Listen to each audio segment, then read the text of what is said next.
न्याय देना हमारी सरकार का दायित्व है। कोई भी व्यक्ति होगा वो बचेगा नहीं। मैं एक एक मिनट की रिपोर्ट ले रहा हूँ, एक एक मिनट की रिपोर्ट ले रहा हूँ, क्या क्या कार्रवाई चल रही है। परंतु उसके अंदर दोषी अगर कोई व्यक्ति फंसेगा या मालूम उसका पड़ेगा तो उसको बख्शा नहीं जाएगा कि किसी के साथ अन्याय ना हो, दोषी बचे ना, उसके खिलाफ सख्त कार्रवाई हो। और ऐसी कार्रवाई होगी अगर कोई इसके अंदर दोषी होगा तो वो याद रखेगा। मोदी मतलब विकास, मोदी मतलब गरीब का हिमायती, मोदी मतलब भारत का सम्मान। ऐसा व्यक्तित्व जिसने अपने पिछले 11 वर्षों में बिना रुके बिना थके भारत को विकास की एक नई दिशा देने का काम किया है। ये आजादी के बाद पहली बार हुआ है। आज भी प्रधानमंत्री जी हरियाणा के लिए 2 बड़ी परियोजनाएं उन्होंने उनका शिलान्यास किया है। एयरपोर्ट से लेकर के बहादुरगढ़ तक जम्मू कटरा रोड को जोड़ने वाला रोड, और एक एयरपोर्ट से लेकर के सोनीपत को जोड़ने वाला रोड, 2 बड़ी परियोजना आज दी है। मैं देश के यशस्वी प्रधानमंत्री मोदी जी का हरियाणा के लोगों की तरफ से तहे दिल से धन्यवाद करता हूं सर।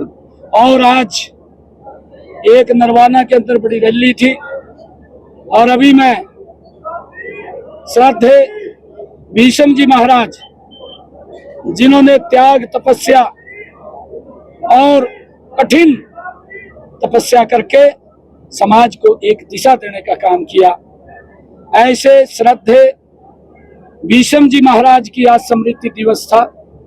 उस स्मृति दिवस पर समाज ने एक भव्य कार्यक्रम का आयोजन यहाँ पर किया है। मैं समाज के सभी पदाधिकारियों बधाई भी देता हूँ और हमें ऐसे महापुरुषों के जीवन से संकल्प भी लेना चाहिए जिन्होंने हमें मार्ग दिया है। और मुझे खुशी की बात यह है कि हमारी सरकार महापुरुषों के दिवसों को राज्य स्तर पर मनाने का निरंतर काम कर रही है। और उसी में ही परम श्रद्धेय भीष्म जी महाराज, जिनकी तपस्या हमारे यही कुरुक्षेत्र के अंदर पिंडू पंडारा गांव के अंदर वहां लंबे समय तक रह करके उन्होंने तपस्या की है। आज मुझे खुशी है कि उनकी स्मृति दिवस पर इतने भव्य कार्यक्रम का आयोजन पांचाल समाज ने किया है। मैं उनको बहुत बहुत बधाई देता हूं, शुभकामनाएं देता हूं। सर, चुनाव आयोग ने आज प्रेस कॉन्फ्रेंस की बकायदा राहुल गांधी को कहा है कि वो पार्टियों के साथ बात करें, गलत मनगढ़ंत आरोप न लगाएं, वोट चोरी का आरोप न लगाएं। बकायदा चुनाव आयोग ने प्रेस कॉन्फ्रेंस किया है। देखिए, कांग्रेस पार्टी मानसिक संतुलन खो चुकी है। मैंने कहा है कि वो 55 सालों में जिस गति से देश को आगे बढ़ना चाहिए था या समाज को आगे बढ़ना चाहिए था, वो नहीं बढ़ पाया। गांधी परिवार जरूर बढ़ गया, बाकी नहीं बढ़ा कोई, या उसके नजदीक के बढ़ गए। ये फ्रस्ट्रेशन में है।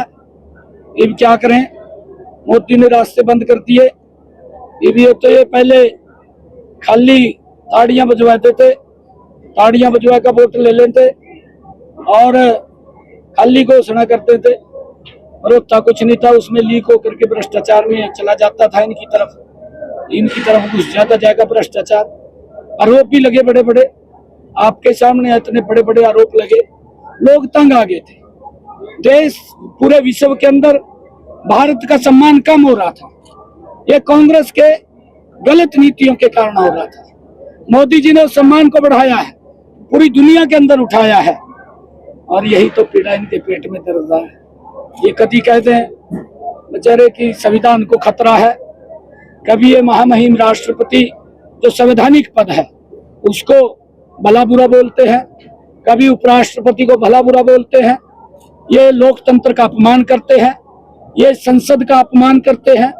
संसद में हमारे माननीय लोकसभा अध्यक्ष उसका अपमान करते हैं, प्रधानमंत्री का अपमान करते हैं, ये तो कोर्ट का अपमान करते हैं, ये तो किसी को छोड़ते नहीं है।